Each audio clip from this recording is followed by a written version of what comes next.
एक बूढ़ी माँ की दर्द भरी कहानी। 3 साल हो चुके थे बेटे को अपना घर छोड़कर विदेश में बसे हुए। इन 3 सालों में बूढ़ी माँ और ज्यादा बूढ़ी हो गई थी। 75 वर्ष की उम्र में सुलोचना देवी की याददाश्त काफी कमजोर होती जा रही थी। उन्होंने रोजमर्रा की चीजें याद न रहती थी, लेकिन जो उन्हें हमेशा याद रहता वह था उनका बेटा। दिन हो या रात हो, एक पल भी ऐसा ना होता जब उन्हें अपनी बेटी की याद ना आती।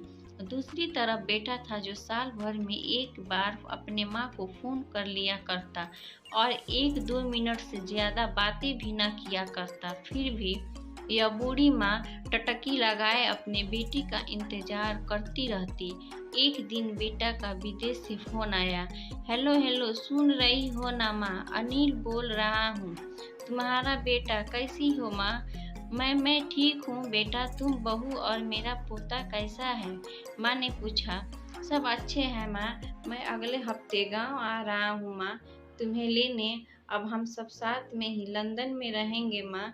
तुम्हारी बहू कह रही थी माँ को यहाँ पर लेकर आओ, बेचारी अकेले वहाँ परेशान होती होगी, बेटे ने कहा। माँ की बूढ़ी सूखी आंखें आंसू से भीग गई। उसके कमजोर शरीर के नस नस में खुशी की लहर दौड़ गई। बेटे और बहू के अपने प्रति प्रेम देखकर माँ का मन खुशी से भर आया। बेटे ने आगे कहा, मत तैयार रहना माँ, मुझे ज्यादा दिन छुट्टी नहीं है। जिस जितने पैसे लेने हैं लेकर रखना, तब तक मैं प्रॉपर्टी डीलर से बात कर लेता हूँ। घर के लिए? घर के लिए? माँ ने पूछा। हाँ माँ, गांव का घर हमें बेच देना पड़ेगा। अब हम साथ में ही रहने वाले हैं तो वहाँ पर घर रखने का कोई मतलब ही नहीं है माँ, बेटे ने कहा। बुढ़ापे की वजह से ठीक से चलने में असक्षम माँ ने पूरे मोहल्ले में घूम घूम कर अपने बेटे की इस खुशी को सबको सुनाया। सभी को खुशी हुई। सबको लगा माँ जी के आखिरी दिन अपने परिवार के साथ खुशी से बीत जाएगी। घर वापस आकर माँ ने अपने घर के कोने कोने को ऐसे देखा जैसे वह अपने दूसरे बेटे को देख रही हो। देखे भी क्यों न, उस घर को अपने बेटे से कम थोड़ी समझा था। अपने पति के साथ 40 साल यही तो बिताई थी, लेकिन अब मजबूर थी बुढ़ापे के आखिरी साल बेटे और बहू के साथ बिताना चाहती थी। दिल पर पत्थर रखकर बेचने के लिए माँ तैयार हो गई। आनाफान ने बेटे ने घर को आधे दामों में बेच दिया।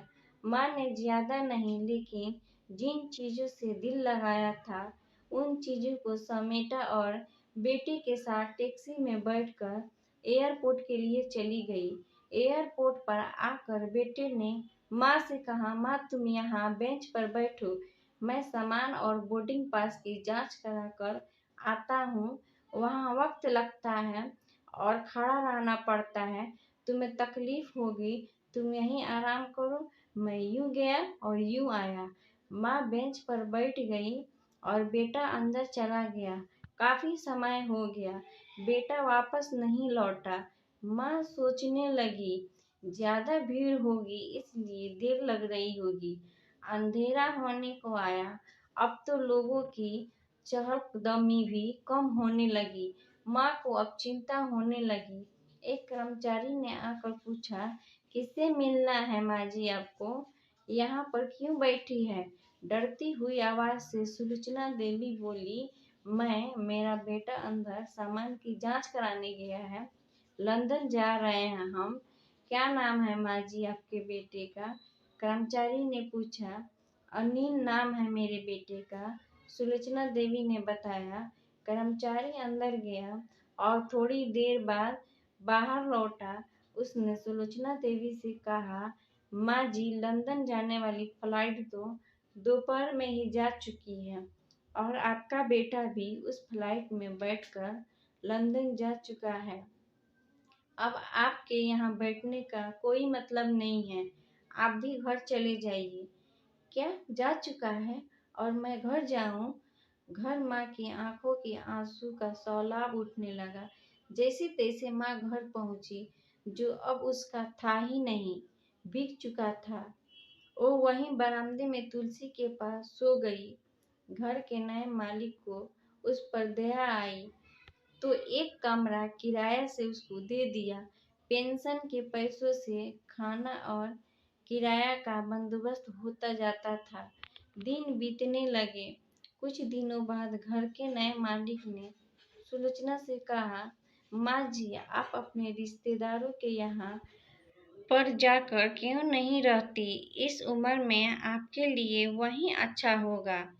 अच्छा तो होगा, लेकिन मगर मेरा बेटा वापस आया तो उसका ख्याल कौन रखेगा? मेरा बेटा बहुत ही भोला है, उसे अपना ख्याल रखना बिल्कुल नहीं आता। मैं कहीं नहीं जाऊंगी, क्या पता कब उसे मेरी जरूरत पड़ जाए, माँ ने कहा। दोस्तों, सच बता रहा हूँ, माँ की ऐसी बातें सुनकर मेरी आंखों में आंसू आ गई। किसी ने सच ही कहा है, पुत कपूत हो सकता है, लेकिन माता कभी कुमाता नहीं होती। दोस्तों, आप सभी से हाथ जोड़कर विनती करता हूँ, अपने माता पिता की जितनी हो सके सेवा करना। उनके साथ कभी बुरे बर्ताव मत करना। अगर ये वीडियो आपको पसंद आई होगी तो लाइक, शेयर एंड सब्सक्राइब कर दीजिएगा।